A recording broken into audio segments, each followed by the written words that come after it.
বাংলাদেশ আওয়ামী লীগের সভানেত্রী শেখ হাসিনা যে বক্তব্য দিয়েছেন এবং প্রথমবারের মতো তিনি প্রেস কনফারেন্সে সাংবাদিকদের প্রশ্নের উত্তর দিয়েছেন এবং স্বতঃস্ফূর্তভাবেও তিনি কিছু উত্তর দিয়েছেন। আর তার সেই বক্তব্য এবং প্রশ্নোত্তর ধরে রীতিমতো যেন আন্তর্জাতিক মিডিয়া তোলপাড়, বলা যায় এক কথায় শেখ হাসিনা ময় যেন আন্তর্জাতিক মিডিয়া। আজকেও একইভাবে বিভিন্ন আন্তর্জাতিক বড় বড় মিডিয়াগুলো তারা বিভিন্ন স্টোরি আপলোড করছে। কেন শেখ হাসিনাময় আন্তর্জাতিক মিডিয়া, জানার চেষ্টা করব, একটু শোনার চেষ্টা করব। আমার সঙ্গে যুক্ত আছেন যিনি দীর্ঘদিন পর্যন্ত যুক্তরাষ্ট্রে সাংবাদিকতা করছেন, যুক্তরাষ্ট্রের স্টেট ডিপার্টমেন্টে সাংবাদিকতা করছেন। সেইখানে আন্তর্জাতিক মানে বিদেশি সব সাংবাদিকদের সঙ্গে যার ওঠা বসা, তিনি তাদেরকে বোঝেন, জানেন, চেনেন। তো এই কারণেই আমি আপনার কাছ থেকে, দস্তগীর জাহাঙ্গীর আছেন আমার সঙ্গে, আপনাকে ধন্যবাদ জানাচ্ছি। আপনার এখন ওইখানে খুব সকাল, এই সময়টিতেও ঘুম থেকে উঠে আপনি আমাকে সময় দিয়েছেন, আর একবার ধন্যবাদ জানাচ্ছি আপনাকে। আপনি একবারই শুরু করে দিন, আপনার কি পর্যবেক্ষণ বা বিশ্লেষণ, কেন শেখ হাসিনাকে একদম রীতিমতো সব আন্তর্জাতিক মিডিয়া তাকে এরকম লুফে নিচ্ছে নিউজ কভারেজের জন্য? অসংখ্য ধন্যবাদ। গত 24 মাস ধরে বাংলাদেশের অসাংবিধানিক যে সরকার ছিলেন তথাকথিত নির্বাচনের আগে, তাদের পূর্ণ টিমটাই প্রতিদিন যে কথাগুলো আসলে আমাদেরকে, বাংলাদেশের মানুষকে, বিশ্বকে বোঝানোর চেষ্টা করতো, শব্দটা ছিল অপ্রাসঙ্গিক। শেখ হাসিনা নাকি অপ্রাসঙ্গিক হয়ে গেছেন, শুধু বাংলাদেশের জন্য নয়, সারা পৃথিবীর জন্য। এবং সেটাই সেই ঢোল বাংলাদেশের ট্যাক্সের টাকায়, বাংলাদেশের মানুষের টাকায়, এমনকি তাদের ঋণ করা টাকায়, আমাদের জনগণের উপর ঋণ করে তারা এই ঢোল পিটাতেন। সেই সাথে বর্তমান যে রাজনৈতিক সরকার বলবো, তথাকথিত নির্বাচনের মাধ্যমে ক্ষমতায় বসা, তারা সেই একই কাজ করে যাচ্ছেন যে শেখ হাসিনা অপ্রাসঙ্গিক, বাংলাদেশে আওয়ামী লীগ কখনো আর ফিরবে না, শেখ হাসিনা তো ফিরবেই না। এবং তাদের ভাড়া করা কিছু মানুষ, পশ্চিমা, আমি যেই দেশে থাকি তাদের নাম নাই বললাম, তারাও কিন্তু সেই ঢোলি পিটাচ্ছিলেন বা পিটাচ্ছেন যে শেখ হাসিনা দেশে ফিরবেন না, ফিরলেও ওনাকে ফাঁসি কাস্টে ঝুলাতে হবে, আর না হয় উনি বিদেশে এইভাবেই বসে পচে মরবেন, এটাই তাদের ধারণা। কিন্তু সেই ধারণাকে গতকালকে 5ই অগাস্ট, যেটা বাংলাদেশের, আমরা যদি নাম দিই সেটা বহু নামে দেওয়া যায়, পুলিশ হত্যা দিবস, গণতন্ত্র হত্যা দিবস, মানুষ হত্যা দিবস, এ সমস্ত কিছু বলা যায়, বাংলাদেশ বেদখলের দিবস বলা যায়। সেই দিনে দিল্লিতে প্রেস কনফারেন্সে শেখ হাসিনা সরাসরি প্রশ্ন গ্রহণ করেন এবং উত্তর দেন, এবং সেই বিষয়টা শুধুমাত্র বাংলাদেশের গণমাধ্যম যেটা প্রকাশ করেছে, সেটা সম্পূর্ণ অস্বাভাবিক, অশুদ্ধ, অডিপ্লোম্যাটিক একটি চিঠি বাংলাদেশ পররাষ্ট্র মন্ত্রণালয়ের। এছাড়া শেখ হাসিনা কি বলছেন, শেখ হাসিনার কথা তারা নিষেধ করেছেন, বাংলাদেশের গণমাধ্যম সেটা প্রকাশ করতে পারেনি, পারবে না, এবং তারা এটা করেননি। তা আরেকটি সংবাদ মাধ্যম বাংলাদেশে, সেই সংবাদ মাধ্যমের কোনো এক কর্মী নিচে জয় বাংলা লেখাতে তাকে ইতিমধ্যে চাকরিচ্যুত করা হয়েছে। এখন চলে আসি আন্তর্জাতিক মিডিয়া, রয়টার্স থেকে আরম্ভ করে ইউ নেইম ইট, আমি সমস্তগুলোর নাম নিলে আমাদের আলোচনাটা আর কোনো প্রয়োজন নেই। সেটা পৃথিবী খ্যাত যতগুলো সংবাদ মাধ্যম আছে, আজকে সকালে ইতিমধ্যে এটা দ্বিতীয়বার মনে হয় CNN পর্যন্ত রিপোর্ট করেছেন যে বাংলাদেশের প্রাক্তন প্রধানমন্ত্রী, যিনি এক্সাইলে আছেন, তা সে দেশে ফিরলে তার এক্সিকিউটেড হতে পারেন, অর্থাৎ ওনার ফাঁসি কার্যকর হতে পারে। সেটা নিয়েও উনি ঘোষণা করেছেন, দৃঢ় সংকল্পবদ্ধ উনি, যে উনি দেশে ফিরবেনই। কিছু সংবাদ মাধ্যম তাকে আয়রন লেডির সাথে তুলনা করেছেন। আমরা আয়রন লেডি হিসাবে আমরা জানি মার্গারেট থ্যাচারকে, সেই হিসাবে তাকে তুলনা করেছেন। প্রাসঙ্গিক, শেখ হাসিনা প্রাসঙ্গিক বলেই বিশ্ব গণমাধ্যম তাকে শুধু লোফে নেয়নি, এটা বিশ্ব গণমাধ্যমের ছিল হেডলাইন নিউজ, একটি সেই মুহূর্তের হেডলাইন নিউজ। এবং এই বিষয়টা নিয়ে আলোচনা চলছে বিশ্বব্যাপী, কেন এই শেখ হাসিনা বাংলাদেশ সহ বিশ্বের কাছে প্রাসঙ্গিক। বিষয়টা হলো, লক্ষ্য করে দেখুন যে আমরা যে ভাষায় কথা বলবো বিশ্বের সাথে, সেই ভাষাটাও কিন্তু বাংলাদেশে গত 24 মাসে প্র্যাকটিস হচ্ছে না। বাংলাদেশের সাথে অন্যান্য বিশ্বের যে সম্পর্ক ছিল, সু বলেন কু বলেন, সম্পর্কটি ছিল ডিপ্লোম্যাটিক সম্পর্ক, সেটা এখন নেই। এখন হলো যে প্রধানমন্ত্রী না বলে আমি দেখলাম ওনাকে পরাধীন মন্ত্রী বলা হয়, বাংলাদেশের পরাধীন মন্ত্রী, মুচলেকা মন্ত্রী। অতএব প্রাসঙ্গিক শেখ হাসিনা এই জন্যে যে বাংলাদেশের মতো অতি গুরুত্বপূর্ণ একটি অঞ্চল ইন্দো প্যাসিফিক জোনে, সেইখানে উগ্রবাদের যে চারণ ভূমি তৈরি হয়েছে গত 24 বছরে, সেটা আমেরিকান, আমি একদম সরাসরি নাম বলেই বলছি, আমেরিকান যারা আমাদের অঞ্চল নিয়ে পলিটিক্স, পলিসি, ডিপ্লোমেসি নিয়ে গবেষণা করেন, কথা বলেন, আমেরিকান রাজনীতিকে ইনফ্লুয়েন্স করেন, আমেরিকান সরকারকে উপদেশ দেন, লিখে জানান, ওপিনিয়ন জানান, তারা সকলেই বলছেন যে we can't afford another Iran in that area.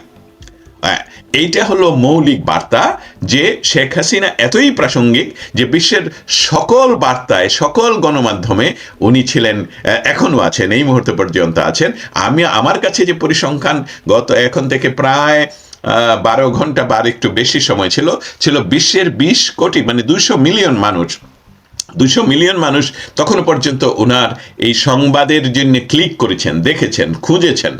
আমার পরবর্তীতে আরও 4-5 ঘন্টা পরে আমাকে অন্যান্য রিসোর্স থেকে আমাকে জানানো হলো এটা এখন 40 কোটির উপরে। তবে এই প্রাসঙ্গিকতার মৌলিক কারণটাই হলো বিশ্বের সকল দেশের রাজনৈতিক নেতৃত্ব শেখ হাসিনার উপর নজর রাখছেন।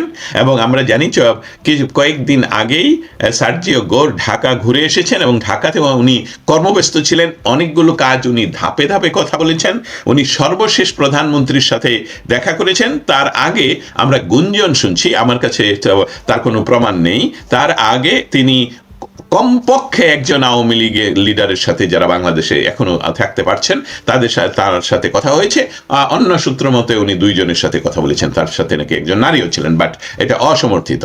এই সামগ্রিক বিষয়গুলো যদি আমরা ডটগুলো একসাথে করি, বাংলাদেশের যারা মেটিকুলাসলি ডিজাইন করে বাংলাদেশকে বেদখল করেছে এবং ক্ষমতা তারা নিজেরা হাতে রাখতে না পারার কারণে আন্তর্জাতিক যে কোনো পলিটিক্সের সমীকরণে যেহেতু বিএনপিকে ক্ষমতায় বসানো হয়েছে, যার জন্য তাকে বলা হচ্ছে যে পরধীন মন্ত্রী অথবা মুচলেকা মন্ত্রী, সেই কারণে তারা এত হচ্ছে, ভয় পাচ্ছে যে কেন বিশ্ব মিডিয়ায় এই কথাগুলো আসে। আমি শুধু উদাহরণ দিয়ে এটা বলবো যে তার আগেও কিন্তু একই প্রেস ক্লাবে, একই আয়োজনে শেখ হাসিনা বক্তৃতা রেখেছেন, যদিও উনি সরাসরি প্রশ্ন উত্তর করেননি, সাংবাদিকদের সাথে কথা বলেননি, কিন্তু এত আলোড়ন সৃষ্টি করেনি।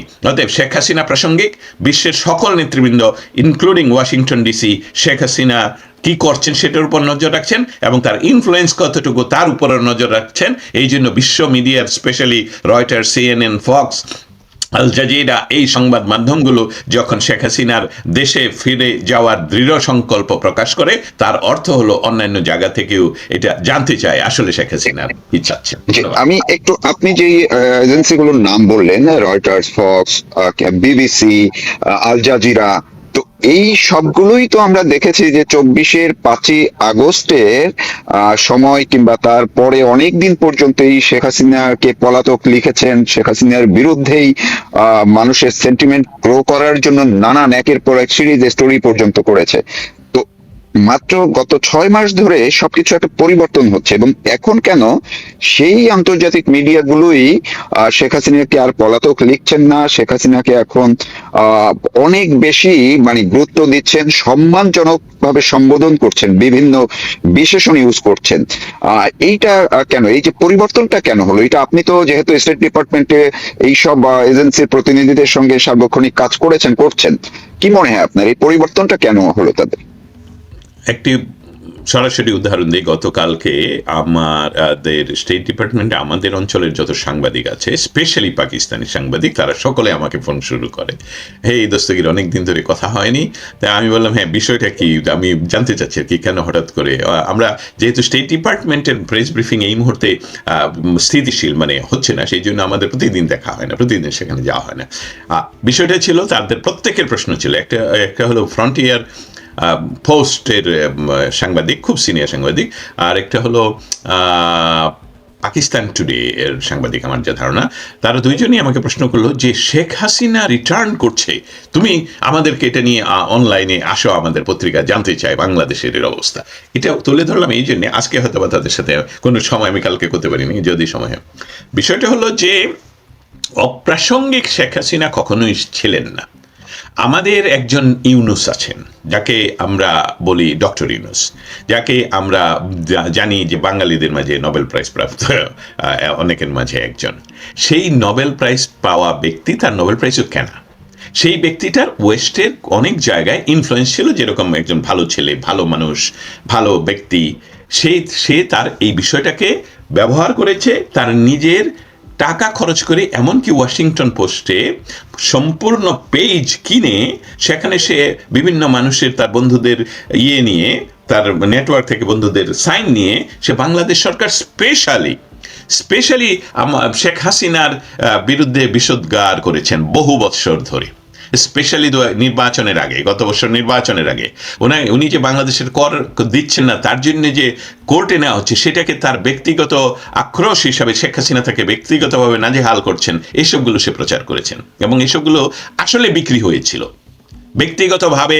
ওই যে জাতিসংঘের মানবাধিকার কমিশনের যে প্রধান তুর্ক, সে ভলগার তুর্ক, সেও তো ইনফ্লুয়েন্স ছিল। ভলগার তুর্কের রিপোর্ট কিন্তু জাতিসংঘের রিপোর্ট না, যেটা গতকালকের বাংলাদেশের পররাষ্ট্র মন্ত্রণালয় থেকে প্রেস বিজ্ঞপ্তিতে লেখা হলো যে জাতিসংঘের প্রতিবেদন, ইটস নট জাতিসংঘের প্রতিবেদন। এই মিথ্যা আর চলছে না।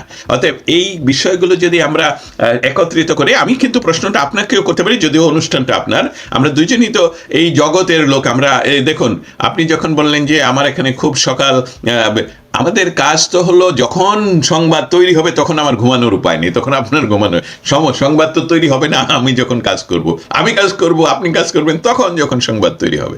অতএব শেখ হাসিনার বিরুদ্ধে সারা পৃথিবীকে যেভাবে খেপিয়ে তোলা হয়েছিল, সেইটা ইতিমধ্যে তাদের নিজস্ব ব্যবস্থাপনায় এবং আন্তর্জাতিক মিডিয়ার বিভিন্ন সংবাদে, এবং একজন মানুষ সে যদি আসলেই স্বৈরাচার হতো, সে যদি আসলেই খুনি হতেন, এই শব্দটা আমি ব্যবহার করলাম, আমরা এটা ব্যবহার করব না, তাহলে তো তারই দুঃসাহস থাকার কথা নয় বুকে যে আমার ফাঁসি হোক, আমার জেল হোক, তোমরা জেলের প্রস্তুতি ইয়ে করো, আমি দেশে ফিরবই, আমি জনগণের জন্য, বাংলাদেশের মানুষ আমাকে ভালোবাসে, আমি বাংলাদেশের মানুষের কাছে ফিরে যাব এবং তাদের জন্য জীবন উৎসর্গ করব।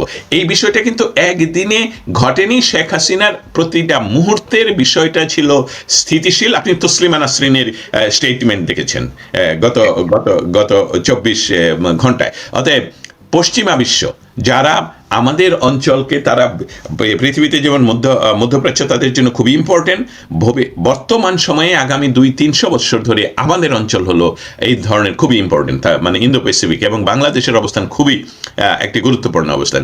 সেখানে শেখ হাসিনার মতো নেত্রী, তার সাথে তাদের যে বিচ্ছিন্নতা তৈরি করা হলো ডক্টর ইউনুস, এবং সেইটা ফিরে আসছে প্রাসঙ্গিক হিসাবে যে শেখ হাসিনাই বাংলাদেশ তথা এই অঞ্চলের নেতৃত্ব দিতে জানে এবং বুঝে, এবং সেখানে স্থিতিশীল পরিস্থিতি না থাকলে চায়নার সাথে পশ্চিমাদের যে শব্দটা, এটাই বলা প্রয়োজন যে যে যে বাণিজ্যিক যুদ্ধ, যেই যুদ্ধে যে পশ্চিমারা যদি হেরে যায় তাহলে একচ্ছত্রভাবে ভারত, রাশিয়া এবং চায়নার দখলে চলে যাবে পৃথিবী।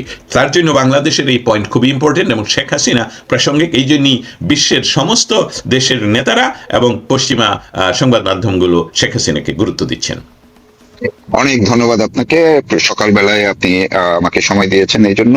দর্শক, আপনারা শুনছিলেন যে কেন গতকালকে এবং আজকে আন্তর্জাতিক সব মিডিয়া, এমন কোন বড় বড় মিডিয়া নেই যারা শেখ হাসিনার নিউজকে সর্বোচ্চ গুরুত্ব দিয়ে, এবং অন্যদিক থেকে যদি আমরা বলি, গতকালকে এবং আজকে বাঙালিরা যেখানে আছেন, বাঙালিদের জন্য আন্তর্জাতিক মিডিয়ায় সর্বোচ্চ গুরুত্বপ্রাপ্ত সংবাদটি হচ্ছে শেখ হাসিনার সংবাদ সম্মেলনে বক্তব্য। সুতরাং কেন তারা শেখ হাসিনার এই বক্তব্যকে এতটা গুরুত্ব দিয়ে লুফে নিয়েছে, সেটি বোঝার চেষ্টা করতে পারেন, শোনার চেষ্টা করতে পারেন, যেটি বললেন যুক্তরাষ্ট্রের সাংবাদিক দস্তগীর জাহাঙ্গীর, যিনি ভয়েসের সম্পাদক। আমি আপনাকে আবারও কৃতজ্ঞতা, ধন্যবাদ জানিয়ে শেষ করছি। ভালো থাকুন, সুস্থ থাকুন।